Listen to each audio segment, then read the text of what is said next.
All right, welcome everyone. Glad you could join us here on the Coach Glenn Hill Show, and I do have here with us is Coach Glenn Hill, the Navarro Panther head coach and athletic director, along with Scott Kibbe, our Navarro High School football historian here. And gentlemen, glad we can do this again this week.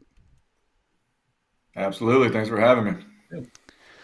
All right, Coach. Well, we start off. You had the big win last week against Smithville, 48-27, and I just want you to take us through that game a little bit, some of your thoughts and what you see, and what you're going to take from that, and move on to Lago Vista.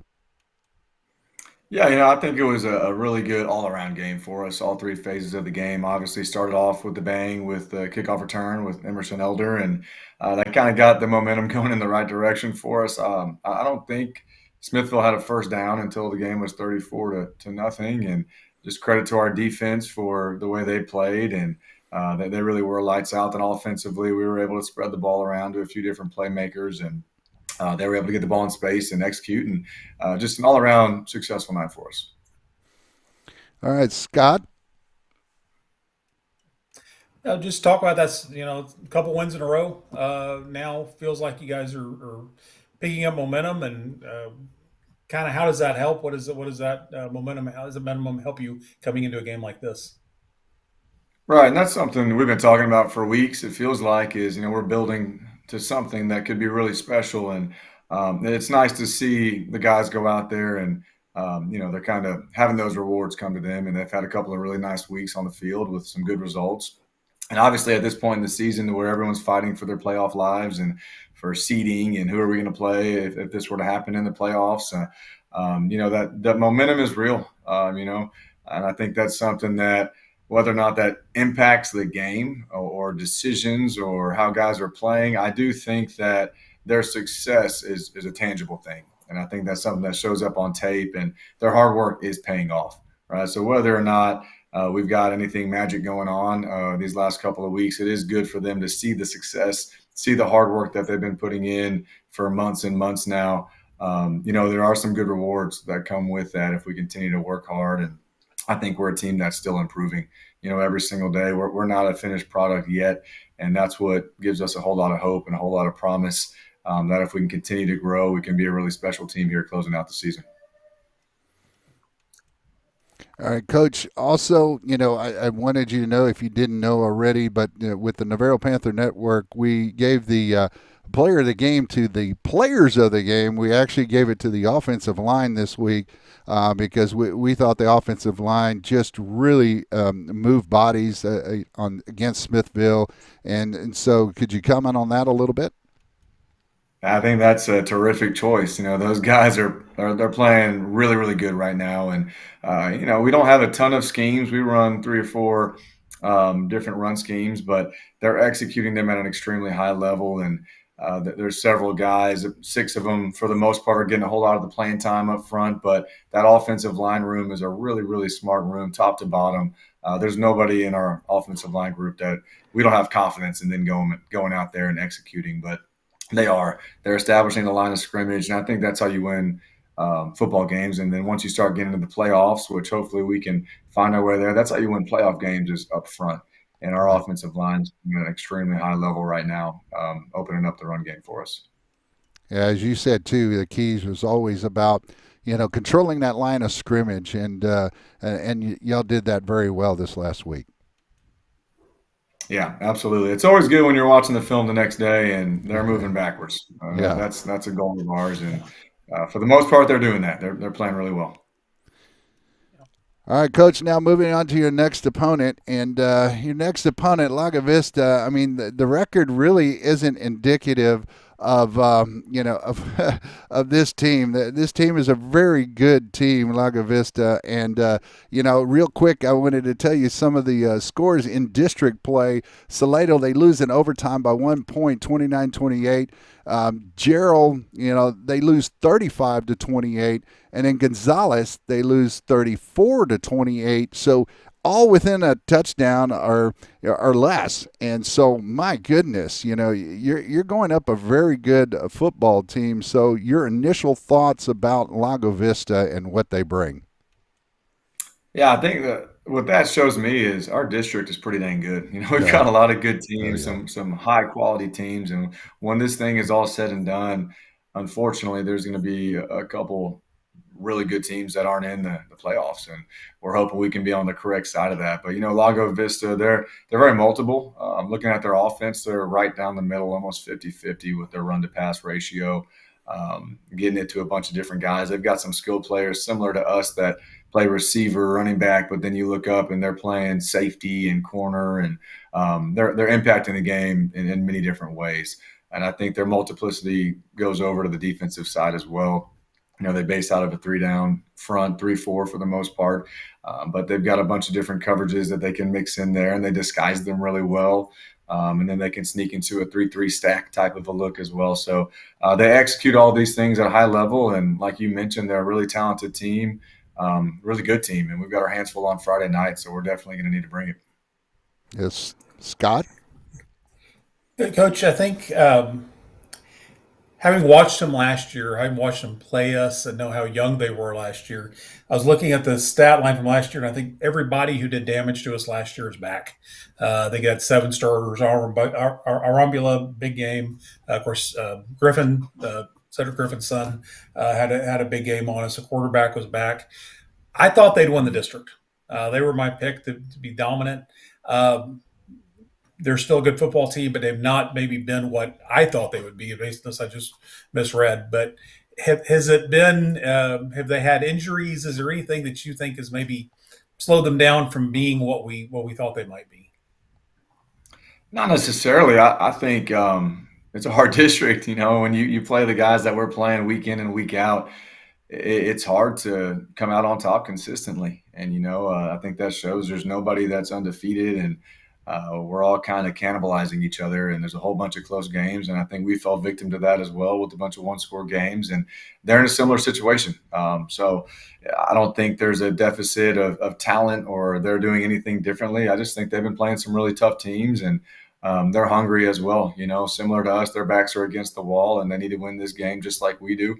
So we're fully expecting them to come out full force and try to. You mentioned a whole bunch of talented guys that they have that haven't watched last year's game.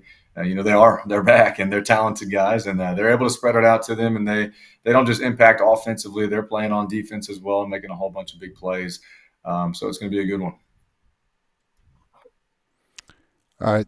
Thank you, Coach, for that. But now, this is formally, let's say, this is a place to be the last varsity game at Erwin-Lee Field, or a big possibility there will be. We'll see how things pan out with construction on a new stadium and all. But it's alumni night for those that have. That have been on that field since 1972, from the band to dance teams to cheerleaders. I mean, all that together, and knowing that, does that put a lot of pressure on you, or does it? Did the players know that? And I know you treat every game as if, hey, it's just the same. We're the same routine. We're going to do the same thing. But do you feel like, or is it? Do they feel this energy that and maybe feed off that? What are your thoughts, Coach? And last game possibly on the Erwin-Lee Field. Yeah, I wouldn't say we feel pressure necessarily. I would say we feel the excitement though from the community, and it's just really cool to be a part of a program with such a history. Decades and decades of success and great teams and great players, and for us to be able to play at that stadium and play on the field that built the reputation. Oh, we lost them. It's We froze. really take that to heart, and we're trying to uphold that standard and uphold that tradition. So we're just really excited for the opportunity. All right, Coach. Yeah, let's go out with a big bang. That would be what I would like to say. Is let's go out on a winning note from Erwin-Lee Field. That would be great. Amen. I'm with you on that. Scott. I think Erwin Lee Field is its loveliness is not seen by all. Over the years, we've often talked about how our facilities were not like some of the schools we play, the Wimberleys and the Lago Vistas, uh, and I'm very glad. We're all very glad that the time has come to uh, step up the facilities. But there's a sentimental tug for a lot of us. Just loving that stadium, how many memories are in it, the uniqueness of that place. I think the time is the time, but uh, Right. I'm glad you guys will get to have that role, that memory that you will have seen that stadium out and see the new one in next year. No, we're really blessed and excited to be able to be the team that is playing on Erwin-Lee Field and could be the very last one, like we've talked about. So we're gonna do our best to honor it, do our best to honor everybody that's been there, been a part of everything. Not just the football teams, but cheer, dance, band, everybody that's been a part of Friday Night Lights over the decades. We're gonna give it our best shot to honor everybody that's been involved, and we don't take that lightly. Everyone's excited for the future in different fields and all that stuff, and that's great. But we're worried about right now. We're worried about winning this game on Friday night and honoring everything that's come up to this point, building up Navarro to be the great school that it is. Thank you, Coach. Now let's go back to the X's and O's, so to speak. Is that let's say on offense, what do you think your team has to do? I know we have to control the line of scrimmage and hold on to the football and those That's good. fundamentals. But what Yeah. what do you think specifically that that you will have to do as a team, to go against this Lago Vista defense? Right. I think we need to be able to handle their multiplicity, be able to identify what they're in. And so much of that comes down to our guys just having a grasp for what we're doing schematically.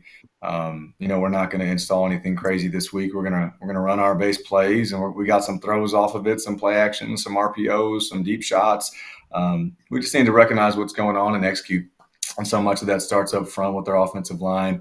Our center, Tyler Risky, he's the one who starts it all. He communicates, hey, what are they in? What's the front? That echoes to everybody. And based on those calls, we're making our checks and our adjustments. And if we're able to do that, I like our odds offensively. I think we can do really well. And then a lot of that, too, is we go to the sideline and we don't just sit there and do nothing. We've got guys in the press box with iPads and looking at replays and relaying that information down the field. So those are things that we have to execute.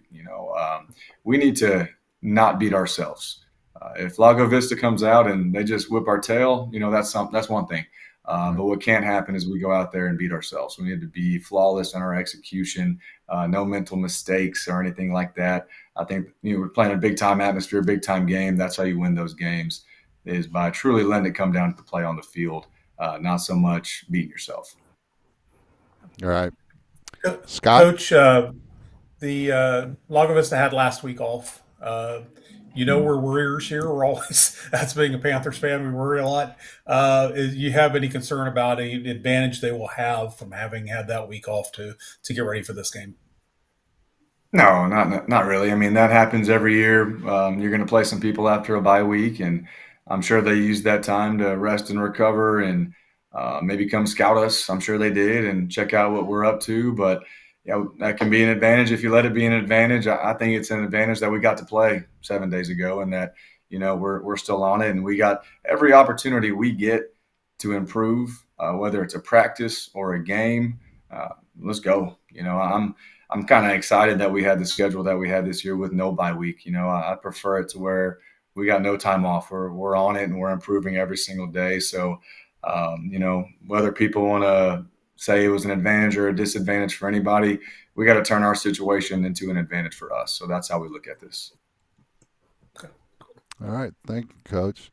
Um, Talk about a little bit about your defense against their offense, and you touched on a little bit earlier how they are basically 50-50 run pass, and what are some of the keys on your defensive side of the ball? Yeah, they definitely take what the defense gives you, just watching them on film.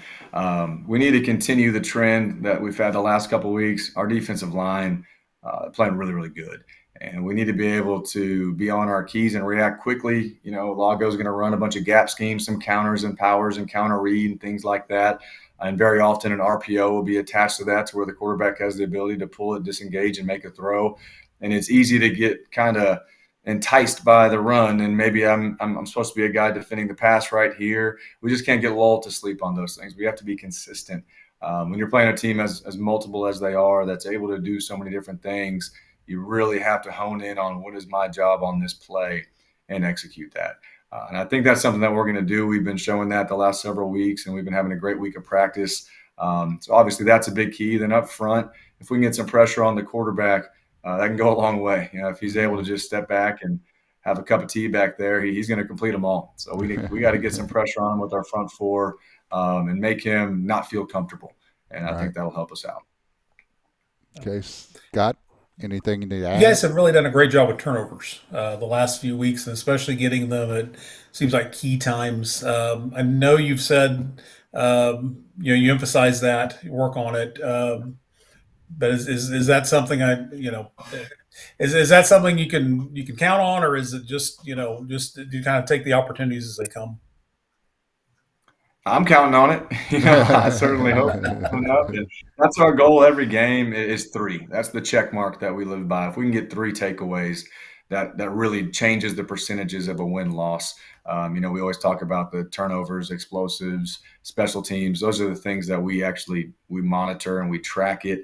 If we can get three or more takeaways, your percentage of winning that game skyrockets. So we're definitely going after. If somebody's holding up the ball carrier, the next guy in, he's raking out the football. He's trying to get it out. If I'm a defensive back and the ball's in the air, our mentality is not, let's try to break up this pass. That's mine. Yeah. If it's in the air, that's ours to go get.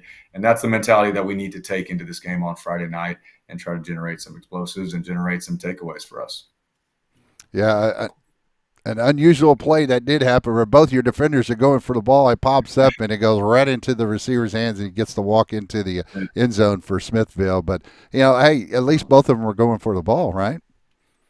Hey, you got to be greedy sometimes. We could coach them, just bat it down, but if you're not playing greedy, you're not going to get the interceptions. So Right. while that one was a little disheartening, at the same time, we had two guys in a perfect position, and sometimes the round ball doesn't bounce the way that you expect it to bounce, and they Right. got us on that. And we're going to continue to play greedy, and we're going to continue to have some ball hawks in the secondary that they're going to be aggressive and going after the football. And the last phase of the game, special teams. Special teams is, where you can see some of those explosives and such. And, special teams on receiving side, and kickoff receiving and such, kickoff return, and punt receive. We looked good other than that onside kick that the kicker had. I mean, that's one of the best I've seen in a long time in high school ball, because he had a perfect ball, the kicker for Smithville. And now you have to, possibly, look at, okay, do we retool this? Do we tweak it here or there? But, those sometimes it's just execution on the part of the kicker kicking a darn good ball. So, but special teams overall, I thought did very well, other than in those instances, a few little small, tweaks or such. Definitely. I think our kickoff return team is, we've gotten several kicks past the 40. Obviously, we return one for a touchdown, and our goal is past the 40. A lot of people are happy. Let's get to the 25. We're not fair catching it. We're not doing any of that. We're trying to get our hands on it and get it past the 40 to help out the offense. Kickoff unit has just improved maybe more than any unit we have this year. They're flying down there and making tackles in the open space, which is much easier said than done. You get a guy with 5 yards to make a move on you, it's already tackle him, and our guys are doing really good with that. So special teams in general are improving. And, you mentioned the onside kick. Sometimes as coaches, we can overthink things and overanalyze things. And at the end of the day, you got to sit back and he made a good play. Yeah. That they're allowed to make good plays too. I wish they didn't. I wish every play they had was terrible, but that's not the way it goes. So sometimes you got to just tip your cap. It was a heck of a kick, and we got lucky there by a couple of inches, because he touched it about 9.9 yards right there. So we got away with one, but it was a heck of a kick. So, schematically, we can't overreact and change things. We have to trust and believe in what we do, and understand that every single play cannot go our way. Right. If it did, then we'd be 9-0 right now, and life would be really good, and we'd win every game by 80. But that's not the way the football gods intended it to be played. So we just got to Right. continue doing what we believe in. Well, in fact, on the broadcast crew for the Navarro Panther Network and the broadcast club, they were able to get the replay and go back on that, and they were able to show in slow motion and going back and forth, jogging back and forth like a coach's clicker, and able to show that player catching it right before the 10 yards to gain there before it becomes live. Hey, I'll take it. I know there was some people on the Smithville side that would disagree with that, but Yeah. we're going to roll with it. Yes, sir. Yes, sir. Scott, anything to add? I've been writing Emerson Elder's name more and more as years go on, and you're doing stats. You really kind of start noticing that. Just talk about how much more he had the touchdown kickoff return for a touchdown opening kickoff against Smithville. Seemed to be making a lot of big plays. Kind of how has he been able to step up and really contribute more as this year's gone on? Yeah, just special athlete, special kid, leader in our locker room. Just leads by example. He's someone, as a sophomore, early in the year, we're trying to just give him some little responsibilities, and he didn't just take those and do okay. He took them and ran with them, and he proved to us as a coaching staff that we can put more and more on this kid. You look up, like you said, he's just. Yeah, maybe he doesn't have 80 catches and 80 rushes, but you look up and at the end of the game, he's got several kick returns. He's got 4 rushes. He's got 3 receptions. He's got 7 tackles. He's got an interception. So he's leaving his fingerprints all over the field every single night, and we're fired up to have him in our program. And I know his future is very, very bright, and I know his present is really bright as well. He's playing at a really high level. Yeah. We just got to continue to be creative and get him the ball in space because he's proven to be really dangerous. And then defensively as well, he's a ball hawk. And despite his stature, he's not a huge guy, but he's strong and he's fast, and he'll come downhill and pop you as well. Yeah, I agree, Coach. All right, Coach, we're at that time towards the end of the program here, and I'm going to go ahead and ask you for your 3 keys to victory against Lago Vista. Yeah, just trust our philosophy. I think this is a culture game. We've been trying to build a culture of what we are, build our identity. We just need to play Panther football. And that's just going out and executing. And that's going out, hey, we're going to be in a 4-3 on defense. We're going to make our calls. Let's go. And we're going to be in the pistol on offense. Let's call the play and let's run it. Simple as that. We just need to go execute at a high level and be consistent. And that's going to give us a chance to win this game. Thank you, Coach. Scott, any final thoughts? Coach, man, this is obviously another big game. We've had a lot of them back to back. I think every team has a player or a couple that are kind of, we'll say, the most intense, most before a game, really, really into it, really kind of want to get out of their way between there and the field. I want you to name names. Who's the most intense on your team? Who's the guy you want to stay out of the way when he's heading out of the locker room? I would not try to get in the way of Mason Harvey before the game. He might light you up. A lot of those D linemen, linebackers by nature. Mason Berry, Corbin Benish, Luke Vogel, Lane Black, Delaney, Geipel, all those guys that are in the trenches. They got to screw loose in a good way. They're really intense, and those guys are ready to hit you. So pregame, I like to keep my distance because I don't want to catch a stray bullet from one of those guys. I can't handle the hits anymore, but they're the ones that they're bringing the energy, and same with the offensive linemen. Grayson Carlisle, he's really intense and a lot of energy, and those guys up front, the guys in the trenches who you would expect, they're the ones that they bring the juice. I agree. Well, I'm sure they'll be at an extra high level on Friday night. So. Yeah, I'll be up there. All right, Coach. Well, that'll do it for this week's show. And again, I'm glad we could all get together and talk about Panther football. It's always fun to do that. That's for sure. And so, Coach, I'll let you have the final word or the final thoughts, and we'll be back hopefully next week. Yeah, no, we're just fired up for this opportunity. We're really grateful for the community and everything that's, led up to this moment. Not just talking about this season, talking about the decades and decades of this culture and this school and this community and Erwin-Lee Field and everything that goes into it. We're really excited and blessed for the opportunity to go out there and going to try to put on a really good show. Going to try to get us in the playoffs. And I know our team and our coaching staff, they're fired up. That's an understatement of the century. We're ready to go and ready to represent this community. All right, for myself, Hank Dietert, and head coach Glenn Hill and Scott Kibbe, thank you for joining us tonight, and we'll be back hopefully and gratefully and excited about the playoffs. So.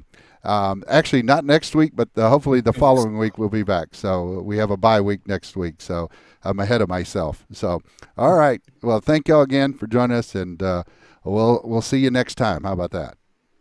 All right. Thank you, guys. Go Panthers. Coach. All right, go Panthers.